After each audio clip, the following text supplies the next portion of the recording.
doing? Not a thing. You know, it's getting me down eating in these hamburger joints. One thing you gotta learn, eat where the truck drivers eat. They know the right spot. See, I saw a funny thing up the road just now. Good-looking dame sitting in a car all alone. Yeah, what was she doing? That's just it. She wasn't doing nothing, just sitting there. I got a rule about women. If they ain't breaking the law, let them alone.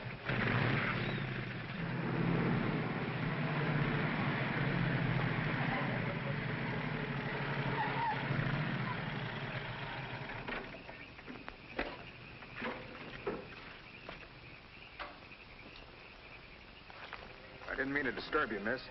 Just wanted to be sure everything was okay. Excuse me, lady, but are you sure you're all right?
How is she?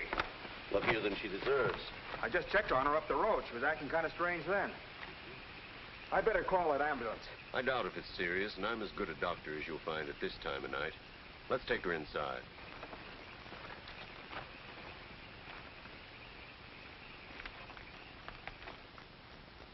Well, no bones broken. Bruises, that's all. I think you better rest here for the night. I'm a little surprised. You're a beautiful young woman. You've been in an accident. You haven't asked for a mirror. Perhaps that fits with the way you were driving tonight. Perhaps you find the idea of living not very attractive. Is that any of your business, Doctor? As a matter of fact, it is my business. I happen to be a psychiatrist. I don't need a psychiatrist. You won't mind if I disagree with you.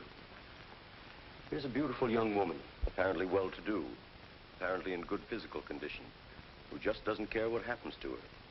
This is interesting. Not altogether unusual, but interesting. Of course, there are the obvious deductions. It's my life, Doctor, and I prefer to run it myself. And you don't want anyone to see inside it. Perhaps you don't even want to take a look yourself. Many women haven't the courage to face themselves, so they look for escape in one excitement after another. Half my patients are like that. But I'm not one of your patients. If you tell me how much I owe you, I'll be going back to town now. Very well. I'll drive you to the station.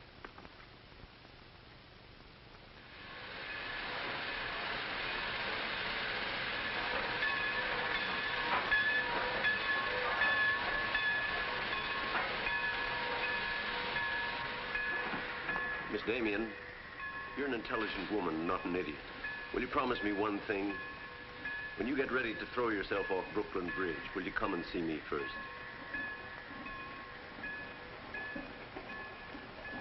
Goodbye, Doctor.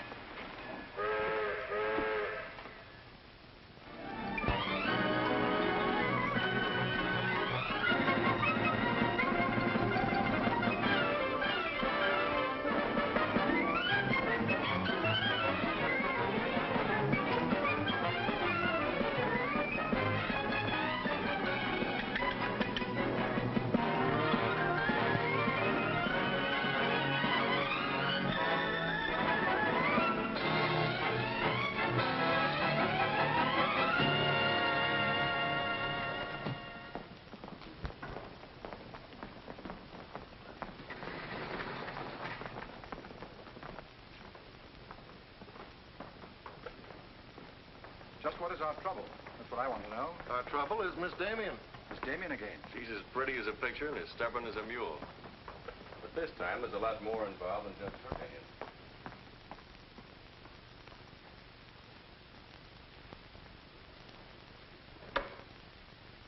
Come in, Miss Damien. We were just ripping you up the back a little bit. So I gathered. There's nothing personal. It's about Mr. Cortland. Cortland. Oh, yes. He runs a jewelry store. He owns Cortland and Company. London, Paris, Fifth Avenue. You may remember him as one of our biggest advertisers. Oh, what Shirley wants to say. I know what Shirley wants to say. I always know what Shirley wants to say. He wants to know why I killed the art layout on Mr. Cortland's famous jewels. And I understand the April number goes to press without it. That's right. In the first place, it's no art layout. It's a press agent's dream. But the result is we stand a good chance of losing the Cortland account. Now, am I running my department or am I not? I haven't said anything, Miss Damien. Well, I had a talk with Cortland. He was decidedly acid about it. I'm not interested in Cortland. But if this magazine is going to submit to advertisers' blackmail, I'd like to know about it. Now, please, Miss Damien. If that's the policy, Mr. Cranish, you better get someone else to take my place. Please, Miss Damien, just a moment. Gentlemen, if you don't mind, I'll talk to you later. I thought I should bring this to your attention. You can't blame us for trying. No, of course not. No harm done, gentlemen. Madeline, you've got yourself all worked up. Come, sit down. I'll get you a drink. No, thanks. I don't want one. No? What is this private blackmail of yours? Threatening to quit in order to win an argument. Oh, I'd just as soon quit. I mean it. Now, tell me, what's happened? You're all wound up. What's bothering Oh, you? nothing's bothering me. You know I don't want you to quit. I won't go into my personal feelings, but you are the best art editor we've ever had. How's the insomnia? Oh, I found some new sleeping pills. Red ones this time. Red pills to put you to sleep. White pills to wake you up. Doesn't sound very sensible, my dear. What are you doing this evening? Dining with Freddie Fancher. Oh, Freddie again. Oh, I couldn't get out of it, Victor. We're using some of his drawings next month. But it'll be the last time, I promise. Madeline, you're a bundle of lies. A very lovely bundle. Beautifully tied together. I'm trying to be honest, but you won't believe me, will you? No, my dear. Because I don't really think you believe yourself.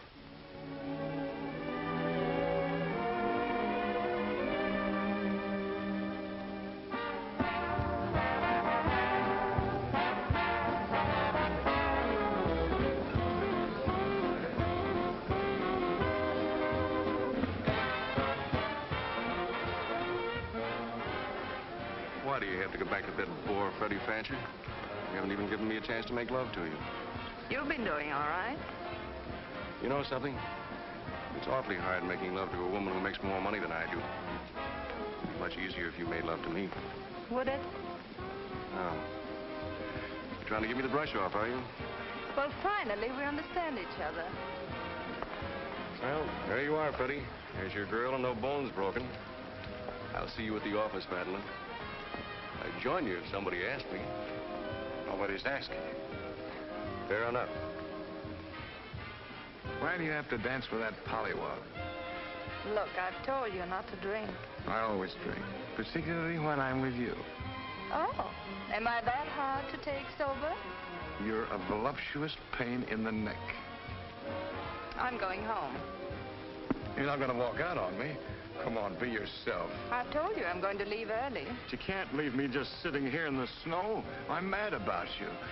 In my own foul way. Good night, Freddie.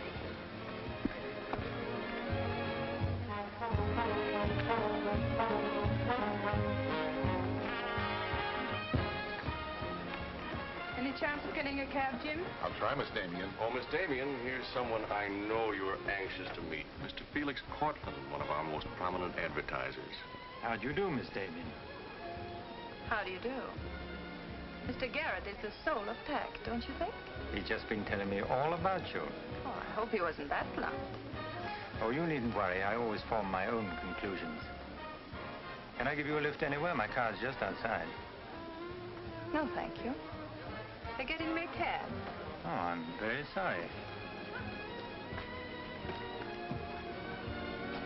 I'm sorry, Miss Damien. There isn't a cab around. Oh, how long do you think it'll be? That's hard to say.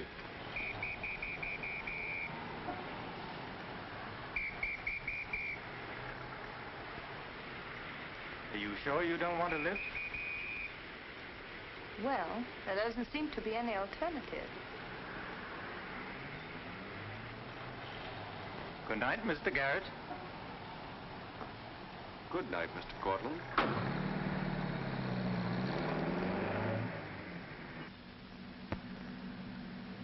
I wasn't very polite, was I? Neither was Garrett, for that matter. Oh, he always enjoys uncomfortable situations. You still feel uncomfortable? No. Frankly, I don't. Good, nor do I. You know, you're not at all what I imagined. No? No. The big international jeweler.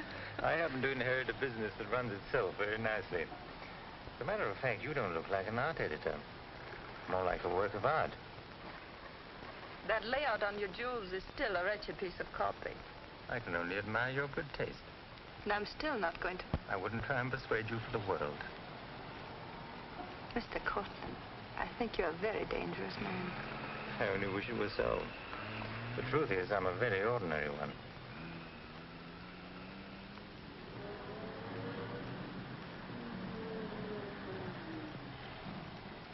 Oh, I'm sorry. I forgot to give you my address. It's my fault. I forgot to ask you.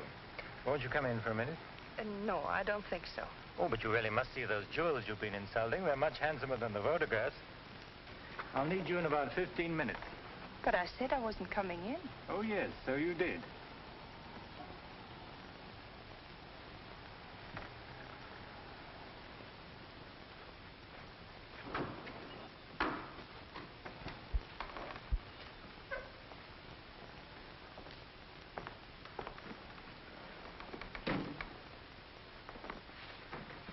Let me take your wrap.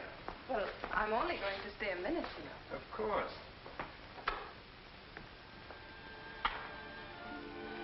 What a wonderful room.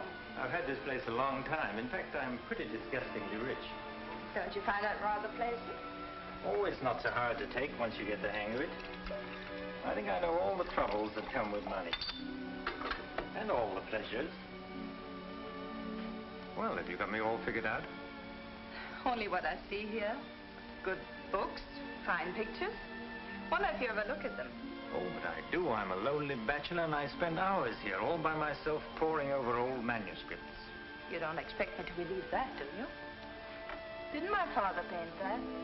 Was Stephen Damien your father? Uh-huh. That's very interesting. Is it? I remember when he came here to paint that picture of my mother. Everybody was fascinated by him, especially Mother. Father ended by chasing him out of the house. I'm afraid that's the way it usually ended.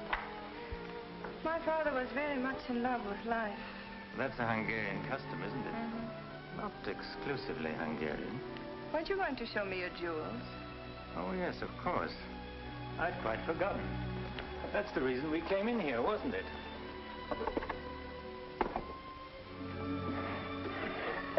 You ought to feel very flattered, Miss Damien. This safe is one of my darkest secrets. You really want to see those jewels? Not particularly. I can't tell a brilliant from a diamond. Not one person in 100 can. But then very few people are intelligent enough to admit it. Thank you. How about another drink? No, thanks.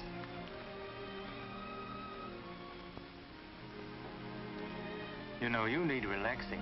Lots of relaxing. I can hear your nerves snapping like rubber bands. I'm not nervous at all, see? You're a very curious mixture. A highly moral voice. That's not me, that's my mind. A man's mind, I'd say. Why not? I do a man's work. And desperate eyes. Eyes full of shadows. Insomnia does that. Does it?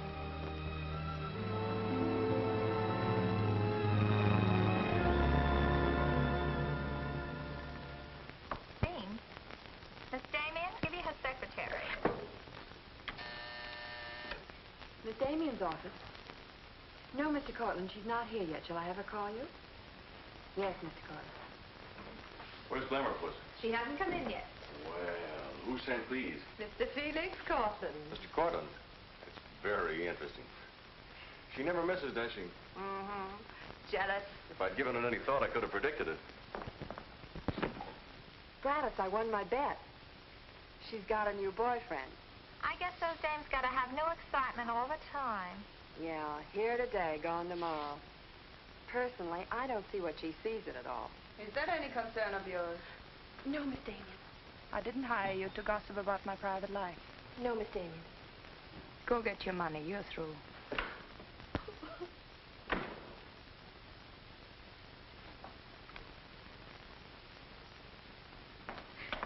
Damien come in yet? What's the matter, sweetheart? Miss Damien fired me. Fired you? What for? He heard me talking about Mr. Cortland. Cortland, eh? Don't you worry, baby. I'll fix that. I understand you fired June. That's right. What's the idea? I don't like people to gossip about me. You don't, eh? No, I don't. Well, it's pretty late to be thinking about a thing like that, and it's a rotten trick to take it out on your secretary. Get out of here. You don't think your life is a secret, do you? Boys were betting 8 to 5 this morning that the Cortland layout would be in the next issue. You're disgusting. Madeline, why don't you get wise to yourself? Everybody else is. One romance after another, that's your whole life, and you adore it. Get out. You try to dress it up with pretty words, but you don't fool anybody. They know what you are, and you'll never change. Get out! You don't care because it's too much fun.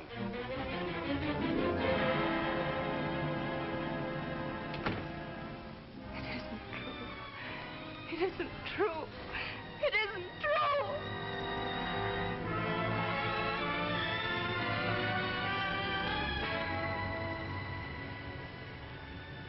I'm a little surprised. Here's a beautiful woman who just doesn't care what happens to her.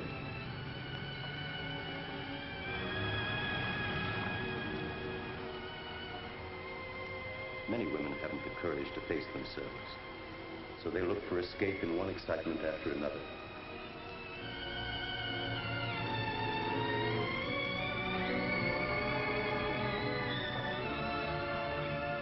Perhaps you find the idea of living not very attractive. Lady, if you want to kill yourself, why don't you try the fridge?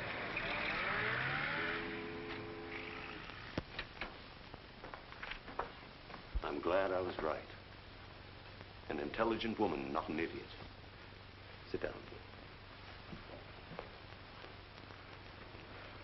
That's it. Now, if you feel like talking, just go ahead and talk. You're afraid, aren't you? Well, it's our job to find out why. To explore the shadows and throw light on what we find there. Then you'll be able to see yourself clearly and face yourself honestly. When you can do that, you won't be afraid anymore.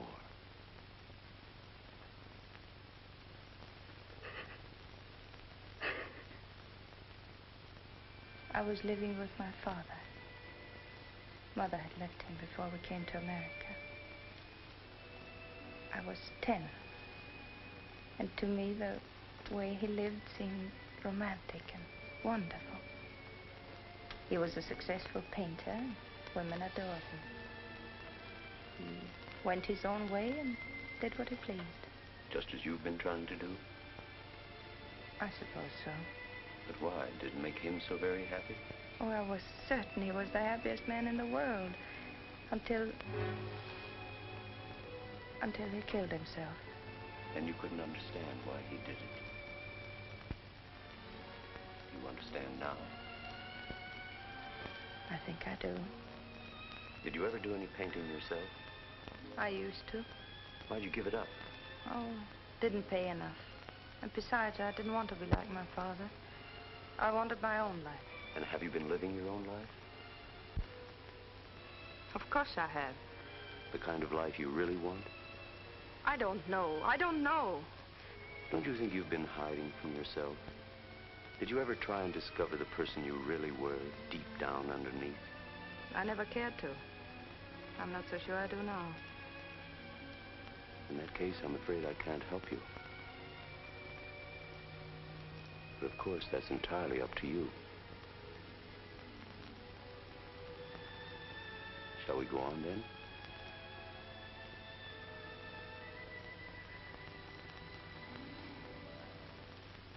I was doing what I wanted to do. Paying my own way and making my own rules. Nobody was hurt. Nobody but yourself. And it didn't really make you happy, did it? Wasn't that because down underneath you knew there was something missing? Something important?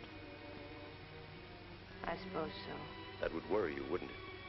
And then you would drug yourself with the excitement of more excitement. Oh, I know the pattern, Miss Damien. You're suffering from a disease of the times. A neurotic malady as commonplace as chronic alcoholism. Suppose for a moment that you were an alcoholic. They're much the same, you know. Unsure of themselves underneath. and seeking reassurance from new excitement. Instead of getting at the cause, the drunkard solves his problem by taking another drink. This, of course, is no solution. And eventually we find him sprawled hopelessly at a bar, without the strength or even the desire to save himself. I can't go on with this. You're not helping me. You're insulting me. You've been insulting yourself, Miss Damien. Insulting your body and insulting your soul. Your life hasn't been gay and glamorous at all. It's just been muddled and senseless. You know that now. And if you really want to change it, you can start right away. Now it's up to you.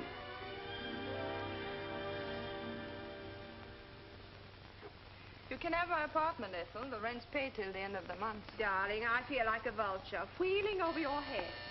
I'm not in, whoever it is. Miss Damien's office. No, she still hasn't come in, Mr. Cortland. Well, I don't know exactly. Later in the day, Did he hang up? Yes, good. Let me call him back, darling. You may be sorry later. Everything in this pile returned without comment. This I would ask to see more of their work, and these you may be able to use. But you haven't given me your new address. I'm not giving it to anyone. Hello, Madeline. Beautiful, would you mind popping out for a minute? That's just 60 seconds. You better talk fast. Madeline, I'm on a jam. I've got to raise some money. I need about $5,000. What do you expect me to do about it? Well, I thought you might talk to Cortland. I'm sure he'd let you have it if you ask him nicely. You're really quite a rat, aren't you? Look, Madeline, I'm in debt up to here. I only make $100 a week, and you know I can't live on that. $5,000 doesn't mean a thing to Cortland.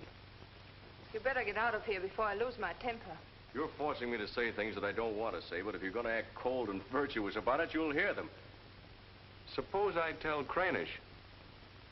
Tell him what? About Cortland. You know, you've got a very nice job here, but you won't have it very long if I tell Cranish. I don't want to tell him, but... What's so funny? As a blackmailer, you are pitiful. Go on, tell him. Tell him what a rat I am, and you are, and he is. Go on, use my phone if you want, and my desk, and my office. I'm through with all of them.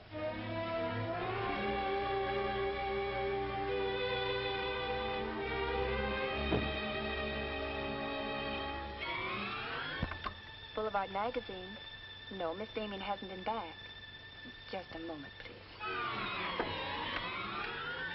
I'm sorry, she doesn't work here anymore. You might try at her home. Waldorf Apartments. Waldorf Apartments? Miss Damien? Oh, no, she gave up her apartment. Why don't you try the post office? Dahlgren? Dalton? Dalton? Damien. Here, Richard Caleb, 137 West 50th Street.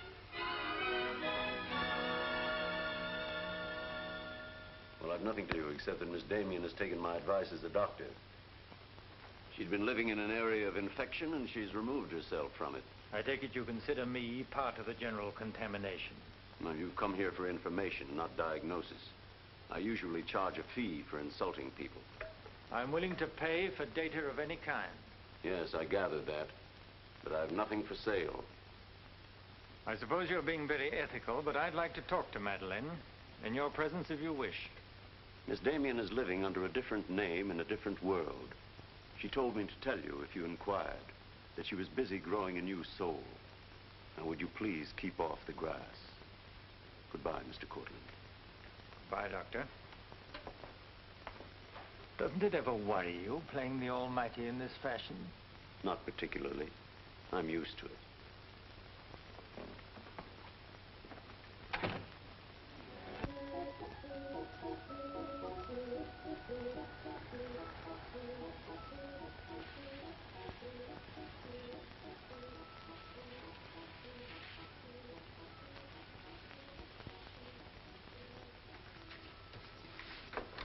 How's it look?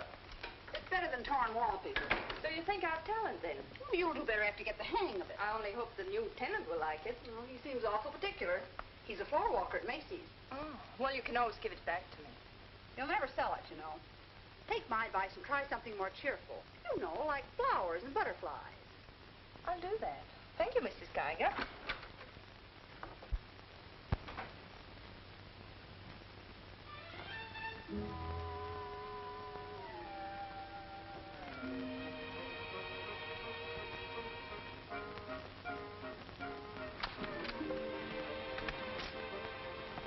thanks.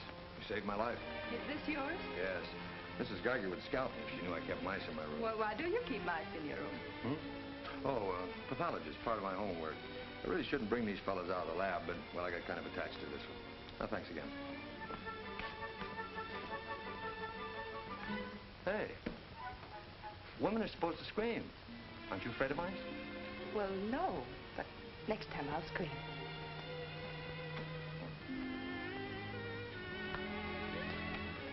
Good afternoon, Miss Green. Hello, how's the work going? Oh, all right, I think.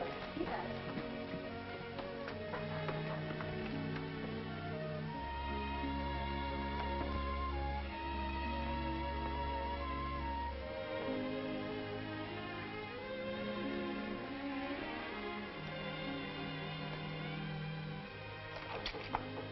Come in.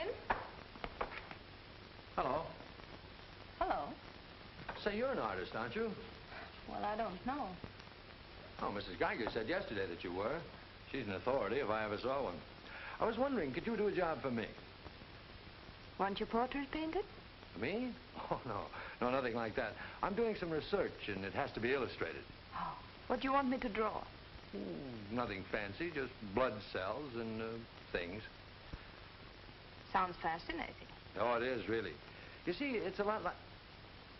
Oh, no, you'd be surprised. It really is fascinating once you get in it.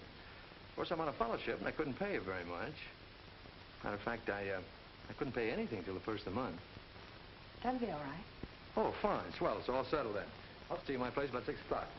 Oh, but couldn't I? Oh, sure you can. I just live downstairs. You know, the mousetrap. Oh, by the way, my name is Cousins. Mine is Dixon. Very glad to know you, Miss Dixon.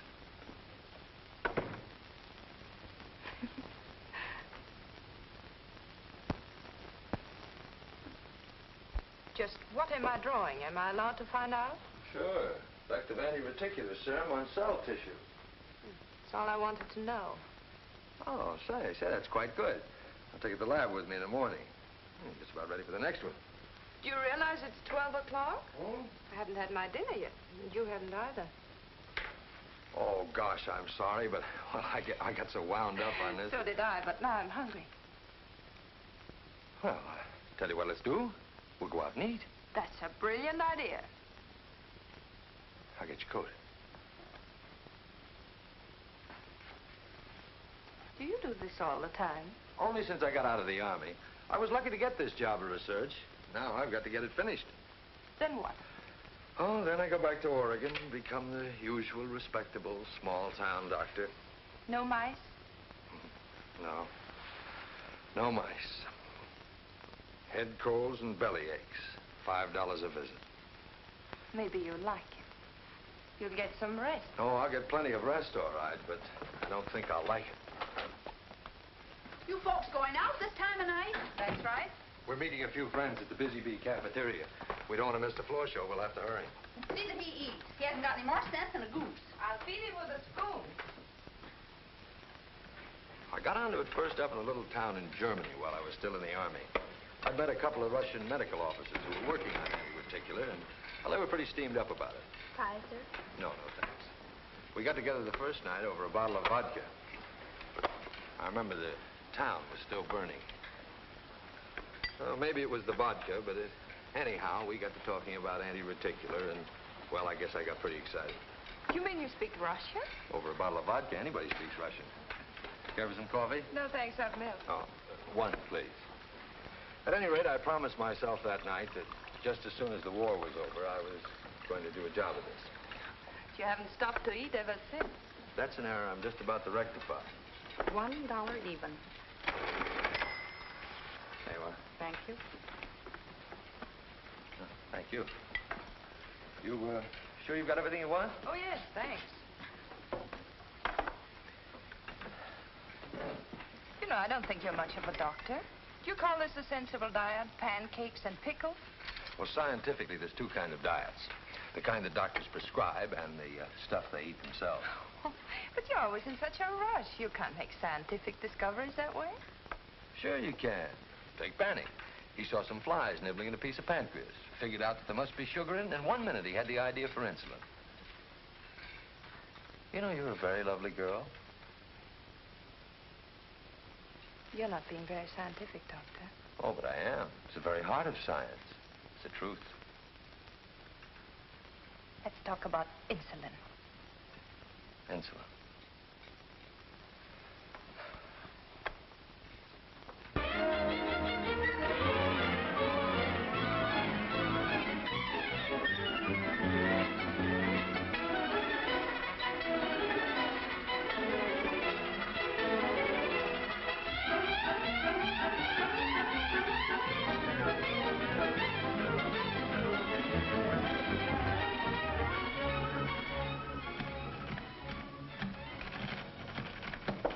Come in.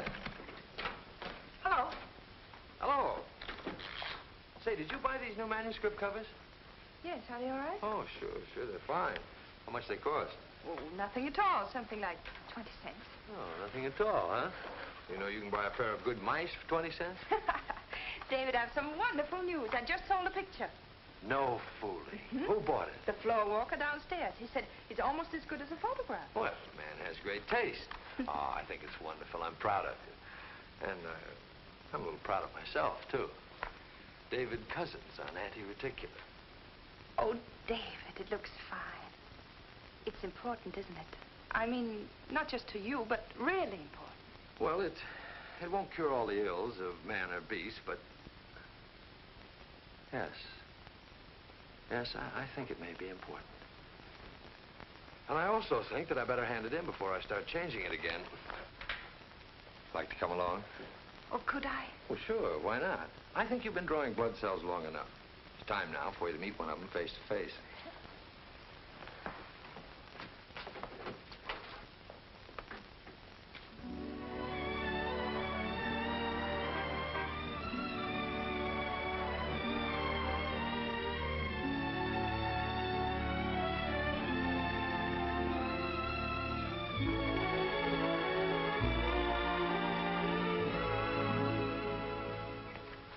I hope your text is as good as your illustrations.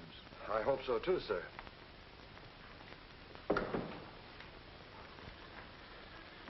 Well, that's that. You didn't tell him there were your drawings, did you? I didn't tell him they weren't. Come on, I'll show you my lab. Coffee.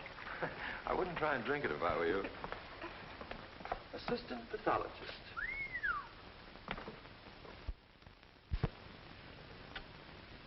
Well, this is me. How do you like it? Oh, I think it's wonderful. But how do you find anything in this place? Been here for 6 months and I haven't lost anything yet. Doesn't matter anyway. The boss okays my research, I'll be out of here in a week. Back to Oregon? Yes, back to Oregon. All that way just to make a living. Is it as bad as all that? Oh, what's the use in kidding, Madeline? I'm so much in love with you, I can't see straight. I haven't done any work in here for days. I just sit around waiting until I can see you. I know. Because that's just what I do. Wait to see you. Darling. Oh, darling, I never felt like this about anyone before. Tell me, when did you first know? Oh, when I first saw you, I think. Yeah, me too. I'll never forget you standing in that hall with a mouse in your hand. Only I didn't know then what was happening. I thought I had the flu. Will you marry me? Oh, David. Well, will you? We don't know each other. I mean, you don't know me. Oh, but I do. Of course I know you. Now, what do you want to know about me? David Cousins, M.D., University of Oregon, Captain Medical Corps Reserve, young, healthy, and very much in love. Will you marry me? Oh, please don't ask me now. Well, I've got to ask you now. I want to marry you now.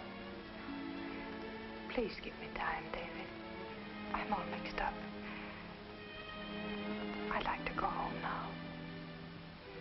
All right.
You haven't answered a rather important question I asked you.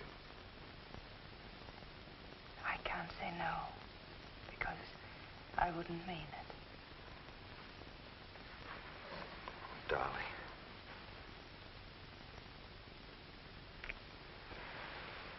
David, I do love you.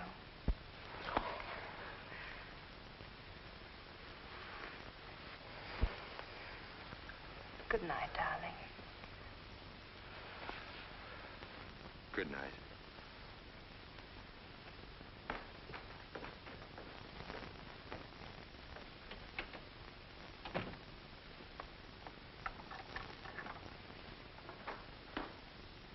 Hadn't you better close the door?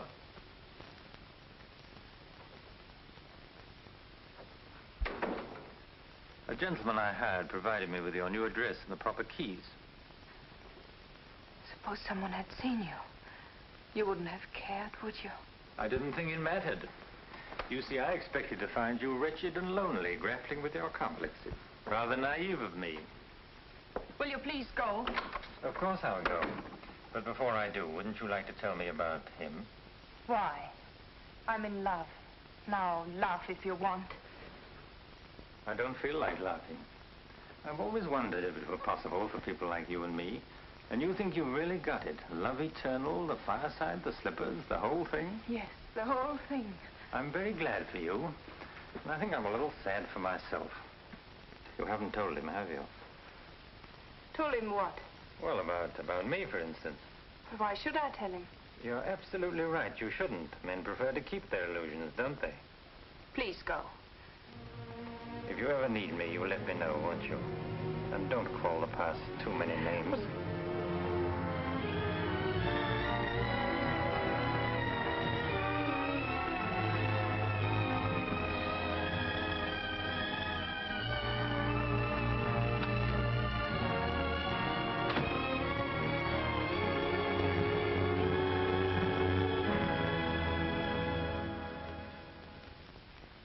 Don't care what you say. I'm going to marry him just as soon as it can be arranged. You want to run away from your problem? I'm not running away. How do you know?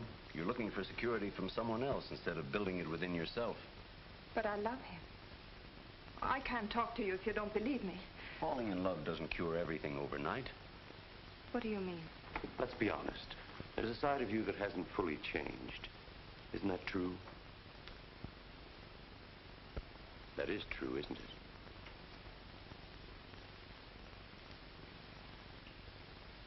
Yes.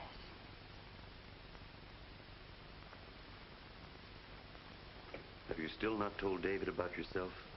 I couldn't tell him. You let him fall in love with an illusion, with someone who doesn't exist. I could never tell him. He might stop loving me. Isn't that a risk you'll have to take? You're being very careless about it. You can't build a lifetime relationship on a lie. If you're really in love, you'll tell him. With the others, it was different. But if you love him... Will you please stop saying if? How many times must I tell you I love him? But real love is a sharing. If you're strong enough to face this yourself, you're strong enough to face it with David. Oh, I can't do it.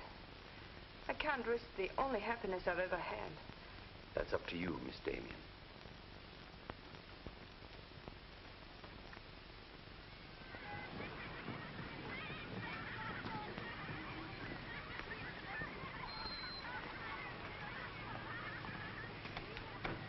Hi. Hello, darling. You're home early, aren't you? Well, I didn't get fired, if that's what you mean. Dr. Lutz read my paper. Really? What did he say? Well, he liked it. Oh, David, that's wonderful. The only trouble is he thinks it's so important he wants me to go to Chicago and read it before the convention. Oh, David, no. Well, that's not my idea. I don't want to go. Well, when will you have to leave? Tonight, got to catch the 8 o'clock plane. And when will you come back? Oh, I don't know, a few days.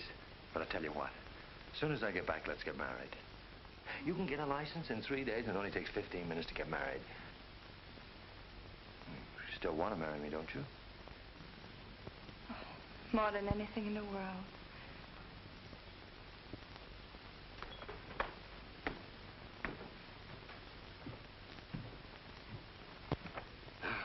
You know, I'm going to feel kind of silly at that convention. Of course, it's a great honor and all that, but you realize that I'll be talking before some of the biggest men in the field? What's the matter, darling? Nothing. I was just thinking how I'd feel if you didn't love me. Oh, don't be silly. Not a chance. David, could you ever stop loving me? Oh, that's really a gruesome thought. Of course not. Even if there was a reason? The world is bothering you. Nothing. I just wanted to be sure. Sure about what? That you loved me and not an illusion you built up about me. Scientists can't believe in illusions. I believe in you. You're the best thing that's ever happened to me. 4 shirts. I wonder if that'll be enough. Come to think of it, it'll have to be. That's all I've got. Socks? Well, that just about does it. Madeline, was there something special on your mind? Something that you wanted to tell me? Just that I love you, that's all.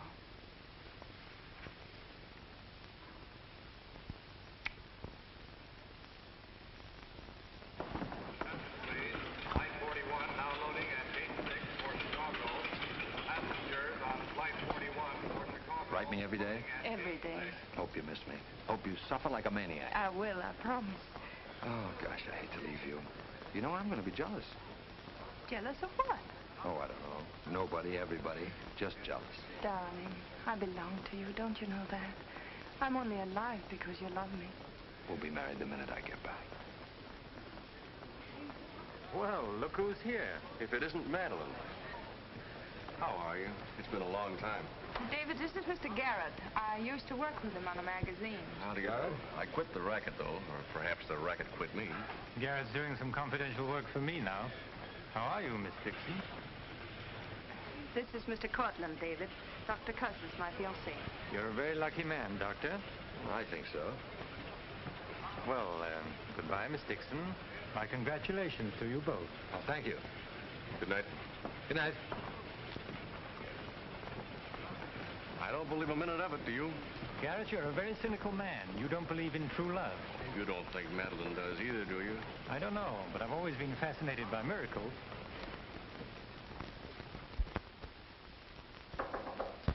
Come in. Telegram for you, Miss Dixon. I thought I'd bring it up myself. I thought it might be important. That news? He won't be back till Friday. That's men for you. You never can count on them. Oh, I forgot. A doctor somebody called you, said you were to call Miss Ethel Royce. She's been trying to get in touch with you.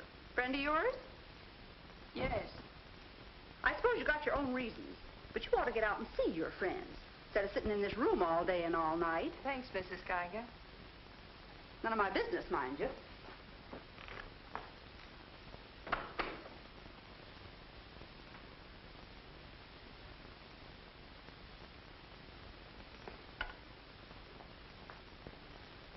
Ethel, this is Madeline. Madeline. Darling, but this is really a voice from the dead. I pestered that doctor of yours for hours. I just have to talk to you. Well, what about? Well, you remember that art supplement, the one you started? Well, I do need your help, dear. I'm in an awful mess.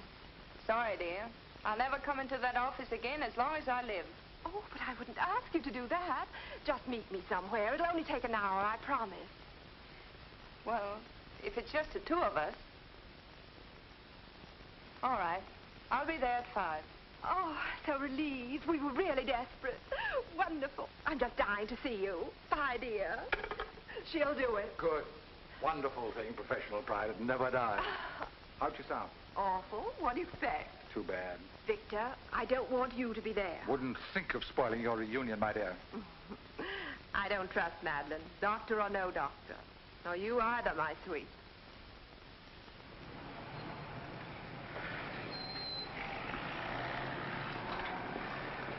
Hello, Miss Damien. Glad to see you back. Glad to see you, Jim.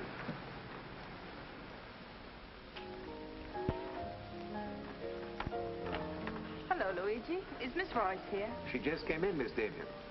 We missed you, Miss Damien. Have you been away? No, but it's nice to be back just the same. Hello, Ethel.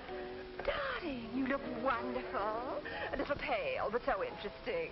You know, I can't stay very long. Oh, I understand, dear. We'll get right to work. The usual, Miss Damien? Well, I don't know, Carl. You'd better. Wait till you see the mess I'm in with the supplement. All right, Carl. Darling, I'm just dying to hear what you've been up to. You must tell me everything. but there's nothing to tell. Come on, let's go to work.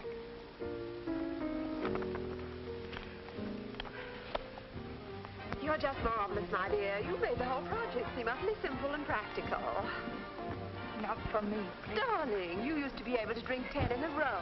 I'm out of training. No one would know it, my dear. You seem just like the old Madeleine again. It's the surroundings. What do you say we have dinner and go to a show? No, really, I've got to stagger home. Madeline, my dear, this is a surprise. Victor, hello. What good fortune running into you like this? Do you mind? Don't let us fool you, Madeline. You heard me making the date with you. It's true, but I'll deny it. Frankly, I wanted to have a look at you. You look very dashing for a hermit. Thank you. We've all missed you desperately, haven't we, Ethel? As though our little hearts would break. What about a drink with your old boss? I've had Please. enough. 3, whatever it is. I've got all the data we need on the supplement. Good. What about the data on Madeline? No data. Now, if you'll excuse me, I You really can't have go now. Look who you'll run into. He's seen you. Mr. Garrett no longer graces our staff. What happened? He got to be utterly gritty. Say nothing of a slight discrepancy in his accounts. Mr. Garrett believes that the world owes him a gay life, no matter who pays for it. Well, hello, stranger. How are you? Wonderful. Nobody here seems particularly glad to see me. Should we be? Oh, well, it's been nice knowing you. There goes one reason for my ivory tower. What? Darling, I'm constantly running into men who adore you. Slews of them. Hated them all. I know what you're thinking. I had an odd way of expressing my distaste. Not odd, darling. Shall we say just, moody? Well, here's to memory.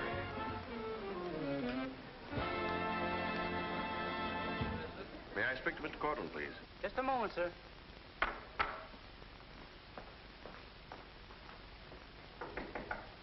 Just a minute.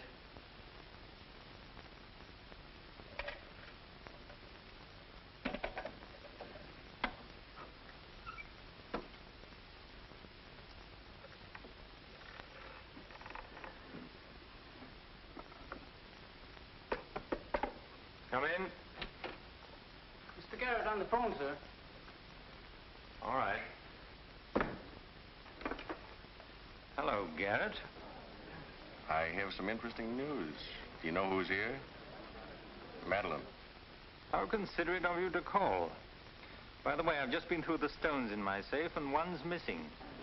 The stone's not terribly important, but you're the only person who knows about my safe, and the fact is you did have my keys for quite a while yesterday. What are you getting at? Only that I don't like thieves. But you're being ridiculous. Let me come over and talk about it. There's nothing to talk about. I'm taking it up with the police. But, Cortland, you can't do that.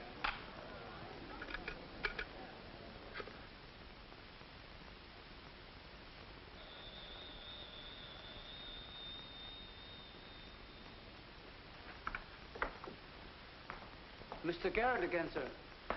Tell him I've gone out. I'm sorry, Mr. Cortland has just left.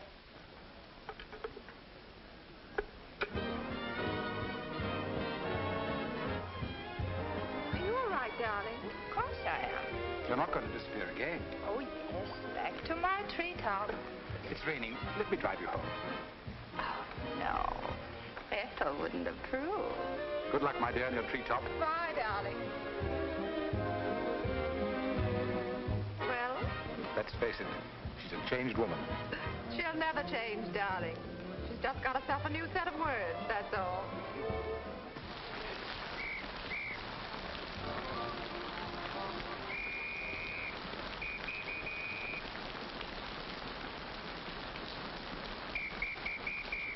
Madeline. Hop in. No, thanks. I'm waiting for a cab. Don't be silly. There are no cabs. You'll get drenched. Please. I'll drop you off. I'm going home alone. Come on, in you get.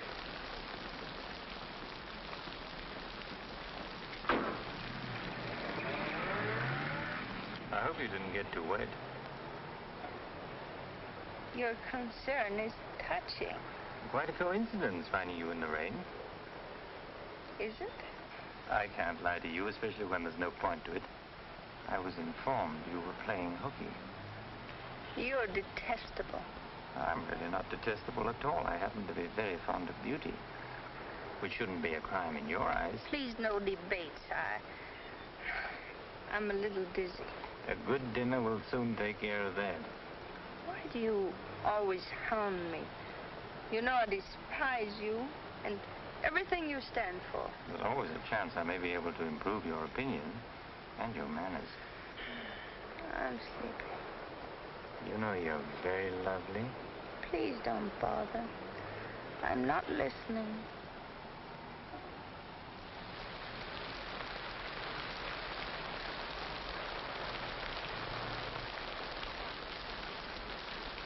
Where are we? Don't you remember you visited here once upon a time? You're foul. You said you were taking me home. You forgot to mention the subject. A significant omission, as your friend Freud would say. Come on, I'm getting soaked. That launch you. I'm going home. Right after dinner. Think how wonderful you'll feel when you slap my face.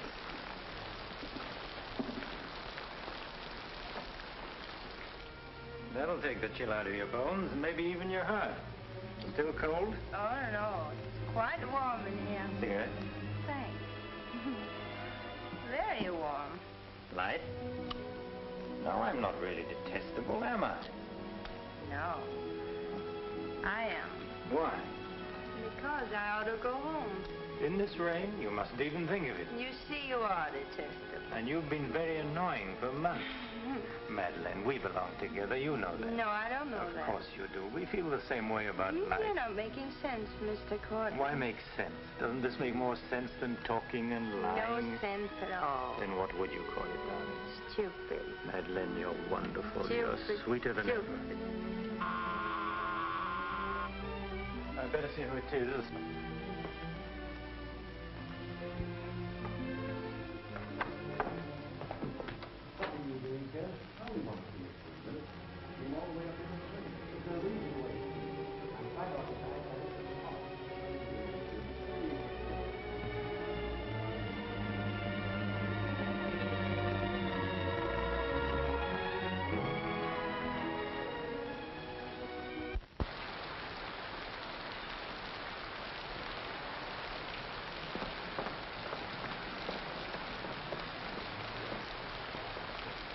But I tell you, I'm going to raise the money. I'll pay you, honestly. I don't like dealing with thieves. That's a job for the police. If you swear out a warrant, you'll never get a dime. Look, I didn't sell it. I just had to have some money temporarily. Here's the pawn ticket. I'm not interested in pawn tickets. Good night, But, Gary. Carter, you've got to give me a chance. I said good night.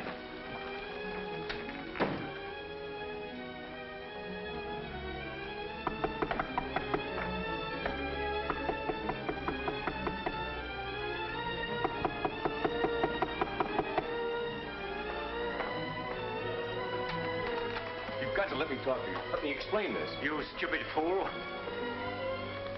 I'll have the stone back. I'll get it to you. I promise I will. All I need is a little more time, just a couple of weeks. What are you doing? Phoning the police. You can't do that. I'm not going to let you ruin me.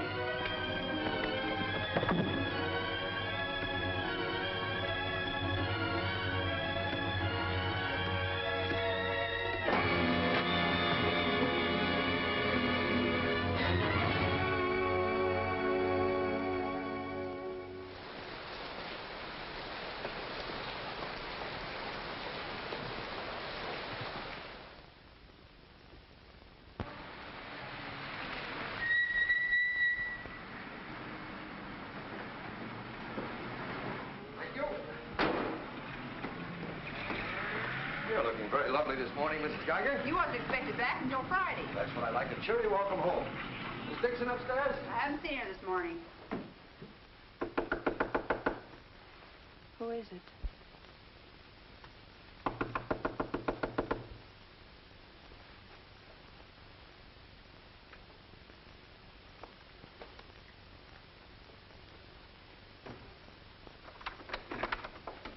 Hi. Darling. Oh, I couldn't wait till Friday. I just said my little piece and ran out on them. Oh, I needed you so badly. I feel lost without you. Don't ever leave me again. That you can depend on. Say, I've got big news. I'm a success. Oh, tell me all about it. What in the world's the matter with you? You don't look very good. Come on, I think you better get back in bed. Now then, first, I don't have to go back to Bellyaches in Oregon. You're not marrying a small-town country doctor, young lady. You're marrying a promising young research scientist. At least that's what Dr. Broder says, and he ought to know. He's got a long white beard. Oh, darling, I'm so proud of you. I think I'll take your temperature. Gee, I wish you could have been there. When I finished reading my paper, they all got together and offered me my own laboratory in California. I still can't believe it. There it is, right in the paper. You'll find it on the bottom of page 10.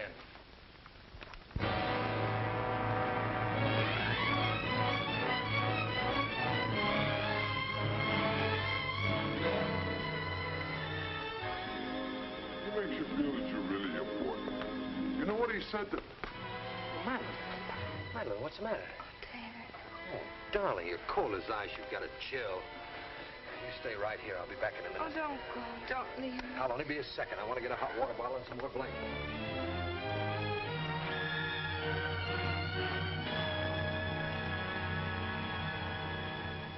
Miss Madeline Dixon at home? I don't know. Friends of hers? We're from police headquarters. Where's her room? Upstairs. What do you want to see Miss Dixon about? We'll tell her. Well, perhaps you'd better tell me first. Miss Dixon isn't well. Who are you? He's a doctor. He lives here. If it isn't important, I suggest you come back tomorrow. It's important. Could you get some extra blankets and a hot water bottle, please? You a friend of Miss Dixon's? Yes, why? Just asking. Well, what is it, an accident or something? I wouldn't call it an accident. Well, we should cut out this mystery and tell me what it's all about. Okay, Doc, take it easy. Madeline, these men are from the police. They want to We'll take over from here, Doc. I'm Sergeant Patelli. This is Sergeant Beitler. You're a friend of Felix Cortland's, weren't you? Matter of fact, you were with him last night. No, I wasn't. Did you see Mr. Cortland any time yesterday? No, I didn't. Now, look, Miss Damien, we wouldn't be here asking questions unless we already knew most of the answers. Oh, wait a minute. Her name's not Damien. I think you've got the wrong party. I think maybe you've got the wrong party, Doc. Her name happens to be Damien. This happens to be a case of murder. Take a look at that newspaper. I want to know what's going on in here. This is my house, and I've got to know. Sorry, madam. We'll talk to you later. As long as I've been here, there's never been police Take in her this and see house. what you can find out. lady. Come on. Now, Miss Damien, tell us what happened last night. What time did you leave Cortland's house? Oh, Dave. You and this guy, Cortland, were pretty sweet on each other, isn't that right? Oh, but it isn't. It isn't true. Now, according to the chauffeur, you got to Cortland's house at 6:45. What time did you leave? Oh, but I didn't go into the house. I met him by accident. David, don't look at me like that. How long have you known Miss Damien, Doc? Not very long, only a few months. Know that she was mixed up with this guy, Cortland? Oh, but it's a lie. David, it's a lie. Okay, so you didn't go into the house with Cortland? No, I didn't. He wanted me to come to the house, but I wouldn't do it. Oh, I didn't go into the house. I didn't, I tell you. Who you telling, me or the doc here? Did you get anything? She came in about 9. In a cab? No, she was walking in the rain. Landlady said she looked kind of wild-eyed. What about Cortland? He was here, all right. He visited her a couple of weeks ago. Get the date? Yeah, April 10th, around midnight. Anything else? The landlady thought that Cortland had a key to this place. She was kind of vague as to how he got it. I didn't give him a key. David, you can't believe that. I've got his key ring here. This one fits. He had a key, all right. But I didn't give it to him. Where are you going? Oh, David, don't leave me. I didn't kill him, I swear. I didn't kill him. Who cares whether you killed him or not?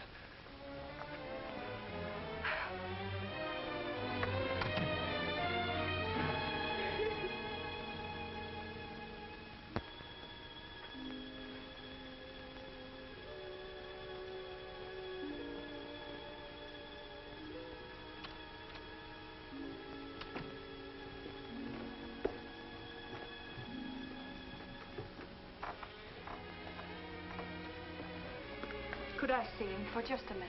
Well, it isn't regulations. Okay, 60 seconds. David, please listen to me. You lied to me. You've always lied to me. But I'm not lying now. I didn't want to go with him. He said he'd drive me home. And he made love to you, didn't he? Oh, don't deny it. Of course he made love to you. He had a key to your room. I should have told you many things. I tried to, but I just couldn't. If this thing were so innocent, you would have told me. When I said I was in love with you. When I asked you to marry me. I was afraid, David. I was afraid you wouldn't understand. You bet I wouldn't. Before I met you, I was horrible. But you changed all that. You made me sane and happy. Why keep on lying? You tried that upstairs and it didn't work. Look, I was in love with you. All right, I made a mistake. I thought you were something wonderful and you turned out to be something else. So let's just forget about it. The only thing that you can do for me is let me alone. I love you, David. I'll always love you.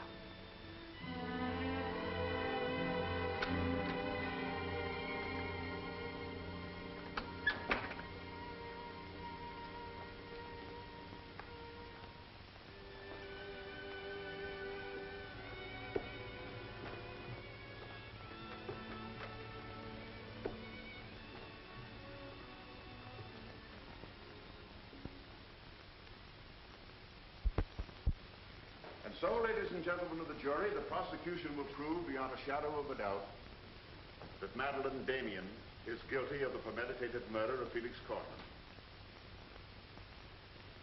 We will prove that she was in his apartment the night he was murdered.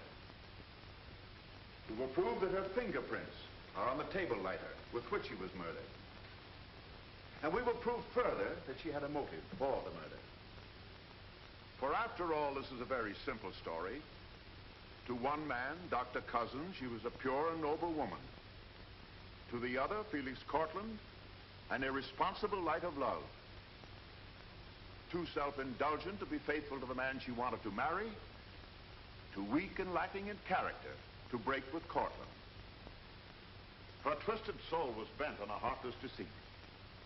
To make one man believe what all others knew to be a lie. And when Cortland threatened to expose her, she went to his apartment to plead with him in the only way she knew. She embraced him. She made love to him. And when, in spite of that, he threatened to expose the lie that she was living, she silenced him forever. Ladies and gentlemen of the jury, the state asks you to find Madeline Damien guilty. Guilty of murder in the first degree. On the night Mr. Cortland called on the defendant, did you let him into her apartment? I certainly did not. How did he get in then? He must have had a key of his own. The key of his own? Where was the defendant when he arrived? Out to the doctor, I suppose, pulling the wool over his eyes.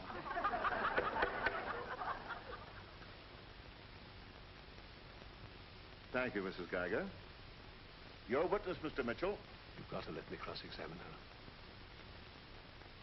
No questions. Miss Damien, I can't defend you properly if you won't let me. We've got to put up a fight. Fight? What for? And now, Mr. Garrett, just what was the nature of the work you did for Mr. Cortland? Well, most of it was personal. Confidential secretary, I suppose you'd call it. And in that capacity, you were in a position to learn a great deal about his private life? Yes, of course. Did Mr. Cortland know that Miss Damien was lying to Dr. Cousins and concealing her true character from him? I'd rather not answer that question, Mr. O'Brien. You see, both Miss Damien and Mr. Cortland were friends of mine. Yes, I understand. Well, let's get back to the meeting at the airport. What was the attitude of the defendant when Cortland saw Dr. Cousins? She was embarrassed, naturally. Yeah. She was embarrassed, naturally. Thank you. Your witness, Mr. Mitchell. I've got to cross-examine. If I don't, we haven't a chance. Don't ask him anything. No questions. Were you a close friend of the defendant? Yes, I was. Did she confide in you on matters of a personal nature? Yes, she did. If you were asked in this court, do you think you could recall any of those intimacies? I could recall some of them in lurid detail. Your Honor, I object. Objection sustained. Well, let me ask you this, Miss Royce. Would you say in general that men found Miss Damien attractive? Definitely. And would you say that Miss Damien found men attractive to her? I'm afraid I most certainly would. You would?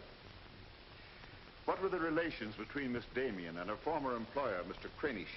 They were friendly. In your opinion, was there anything more than friendly? I object, Your Honor. The question calls for the conclusion of the witness and is prejudicial. Objection sustained. Dr. Cousins, I'm Dr. Caleb. Miss Damien's a patient of mine. I don't happen to think she's guilty of murder, do you? No, I don't. She may be guilty of other things, but in there she's being tried for murder. And she won't even defend herself. got a pretty good lawyer, hasn't she? She needs your help, Doctor. In her own mind, she's not on trial for murder. She's on trial for those other things. And it's not the judge who's trying that case, it's you. I don't want to be rude, Doctor, but I don't think you know what you're talking about. I'm sorry to disagree. You see, I've been treating Miss Damien for some time. I happen to be her psychiatrist. Dr. Caleb. I'm sorry to have bothered you, Doctor.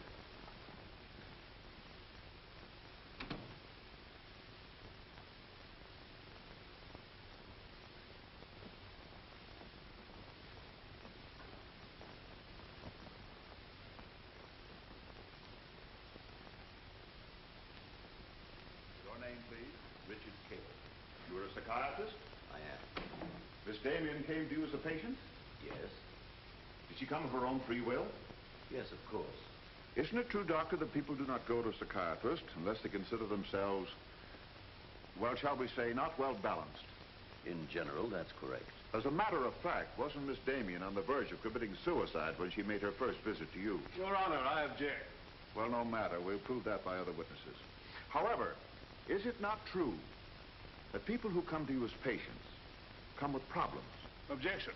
Objection overruled. Well, Doctor? There'd be no point in their coming to me if they didn't have problems. So the defendant came to you with a problem. Do you mind telling us, Doctor, in your opinion, just what was Miss Damien's problem? That is a confidential matter between doctor and patient. I'm afraid I can't discuss it. Well, during the course of your treatment of Miss Damien, did you ever discuss her relationship with Dr. David Cousins? Yes, we did. Well, bearing in mind the fact that she's engaged to be married to Dr. Cousins, do you think she was as frank with him as she should have been? As a matter of fact, I urged her to tell him everything. And did she? Not to my knowledge. Well, why not, Doctor? Why didn't she? I'm afraid you'll have to ask Miss Damien about that. Did you ever meet Dr. Cousins? Yes, just a few minutes ago. Well, I'm sure you found him a reasonable, intelligent young man, and yet the defendant refused to confide in him. Having met Dr. Cousins, I think I can see why Miss Damien hesitated to confide in him. Do you mind telling us why? It's my impression that Dr. Cousins hasn't the capacity, either emotionally or intellectually, to understand a problem like Miss Damien's.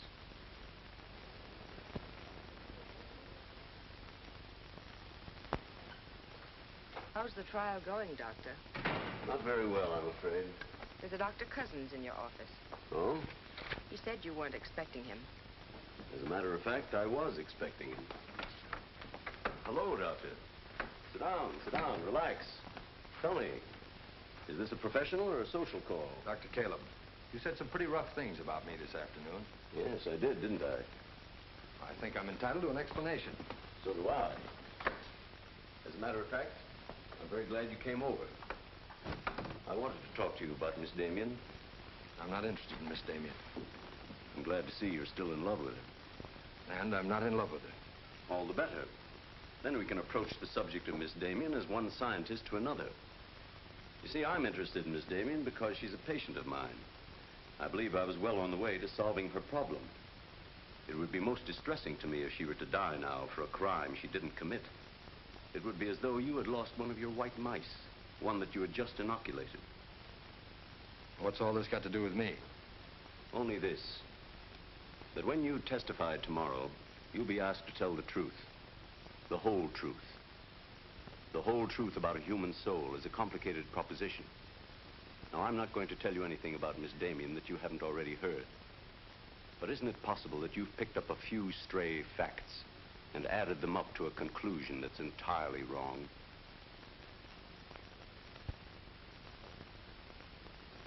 Won't you sit down, Doctor?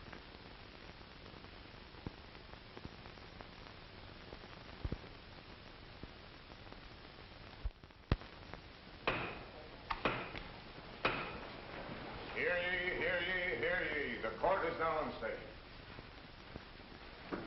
Call your next witness, Mr. O'Brien. Dr. Cousins, please. This will be their last witness. You've got to let me put you on the stand.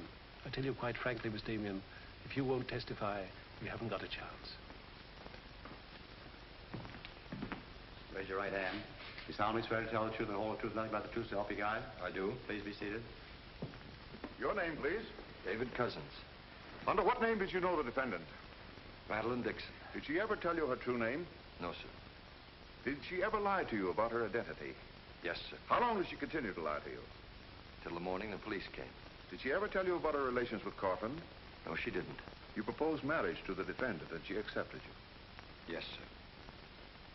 And still she didn't tell you about Cortland? No, sir. When did you first know the true relationship between them? Same morning, the morning the police came. Oh, I see. Then from the moment you met her until the day she was taken into custody, you didn't know the truth about her character. I object, Your Honor. Mr. O'Brien, haven't you covered your point? Well, Your Honor, I'm merely trying to clarify for the jury the true nature of the defendant's motive. Proceed. Thank you. One more question, Dr. Cousins. If you had known the truth, would it have affected your love for the defendant? Your Honor, I must protest. Let him answer. Objection withdrawn. And now, Dr. Cousins, if you had known the truth, would it have affected your love for the defendant?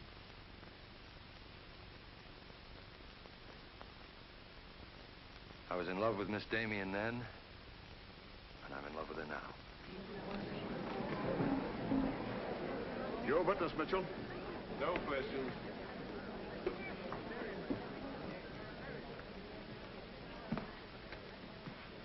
Did you really mean it? Yes, I really meant it. I can't believe it. Now will you let me put you on the stand?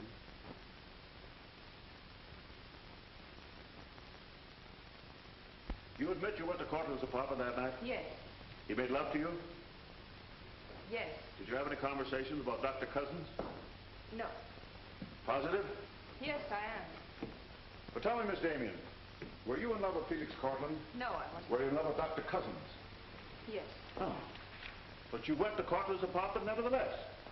Yes, I told you that. You were in love with one man, yet you chose to visit the apartment of a man you didn't love. Did you go of your own free will? Yes. Mr. Cortland didn't force you or threaten you? No. Then why did you visit him? I don't know. I made a mistake. You made a mistake. As you've told us on several occasions that you and Mr. Cortland were interrupted by a mysterious intruder, can you tell this jury anything definite about that person? Anything at all? No, I didn't see him. You didn't see him? I only heard his voice. You seem very certain it was a man. It was a man. What did he say? Well, I don't know. They were talking in the hall. I couldn't tell what they were saying. Yes, you heard a voice. You're willing to swear it was a man, and you couldn't hear what he said. Now, what sort of a person do you think would be calling at that time of night? A bill collector? A man selling magazines? Or perhaps even a burglar? Why not a burglar? Mr. Cortland was a very wealthy man. He must have been a very timid burglar because nothing was stolen. Of course, you realize that Mr. Cortland kept his jewels in a vault at the store? Not all of them. He kept some at home in his safe. Safe? What safe? The one in his living room? You didn't by any chance see that safe, did you, Miss Damien? Yes, I did. The court, please. This is the first we've heard about a safe. I asked for a recess to examine the apartment. Well, Your Honor, we've been all over the apartment. But if there is a safe, and if it has been robbed... Gentlemen, court is adjourned until tomorrow morning. I suggest the district attorney, the attorney for the defendant, examine the apartment together.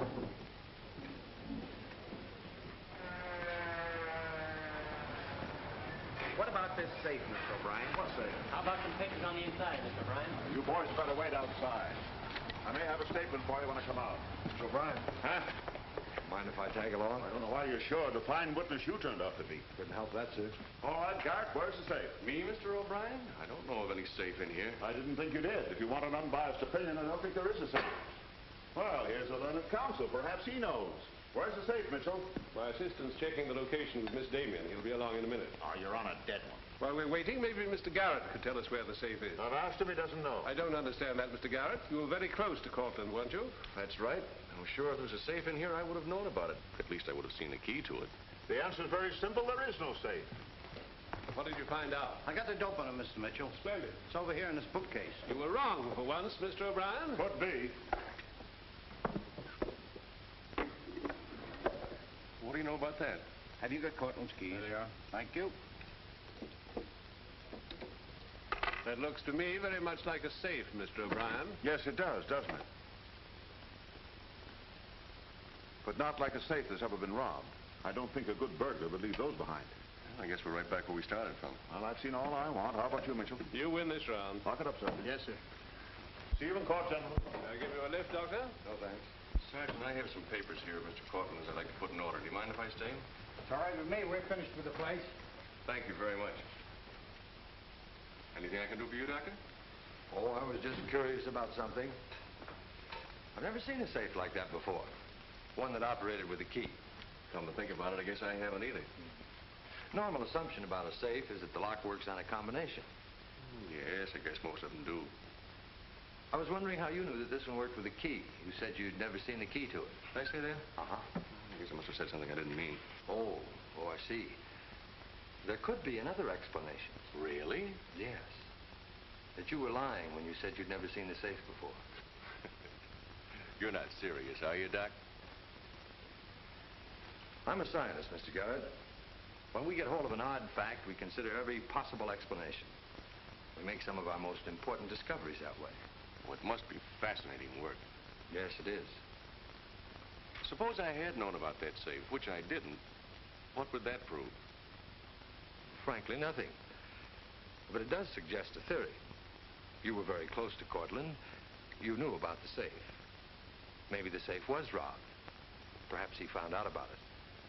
He was quarreling with a man in the hall the night he was killed. Maybe that man was you. That's a very interesting theory. Yes, isn't it? Well, as I said, I'm a scientist. When we hit on a theory like that, the next thing we do is to test it. That's all I'm doing. I see.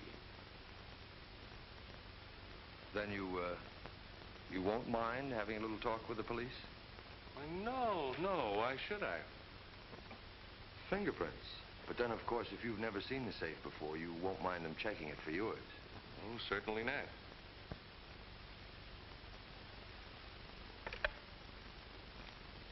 The number is Spring 73100.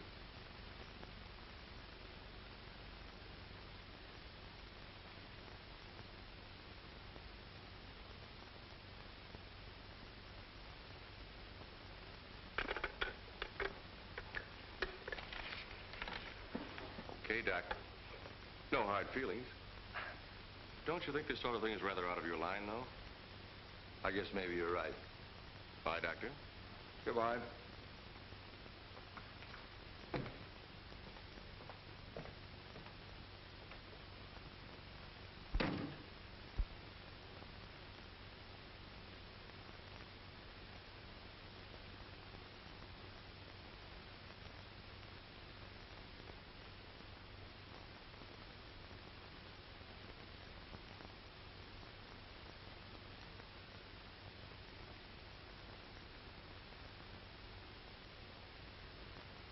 Spring 73100, wasn't it, Mr. Garrett?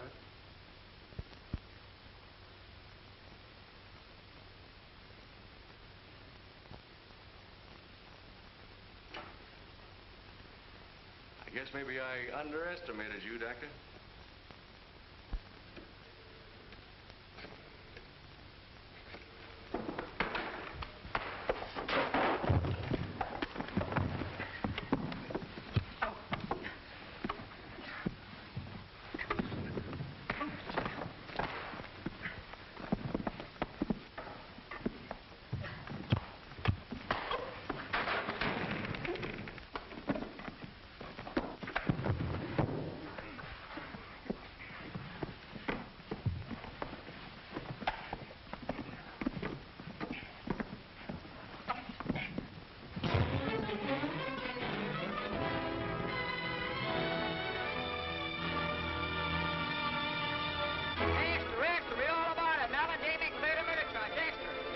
From the Associated Press newsroom. Bulletin.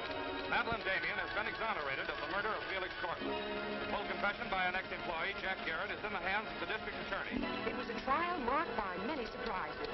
Notably, the beautiful defendant's startling disclosure of the jewel vault hidden in the apartment of the late diamond importer. The beautiful Madeline Damien goes free, and Broadway is tipping its hat today to the young doctor who engaged the murderer in a battle royal.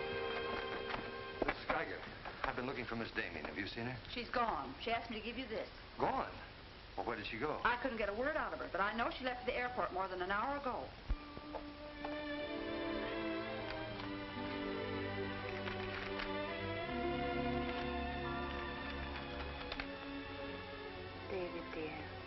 I can still hear your voice in that courtroom, and I'll never forget what you said. You did much more than save my life. You made my life worth saving. I can't bear to tell you how much I love you and want to marry you. But right now, that wouldn't be fair. I'm going away for a while. I want to be terribly sure, after all this, that I can really be the kind of person you once thought I was. Maybe after a while that will be possible. And then, when we're both sure, David, please ask me again. Goodbye, my darling.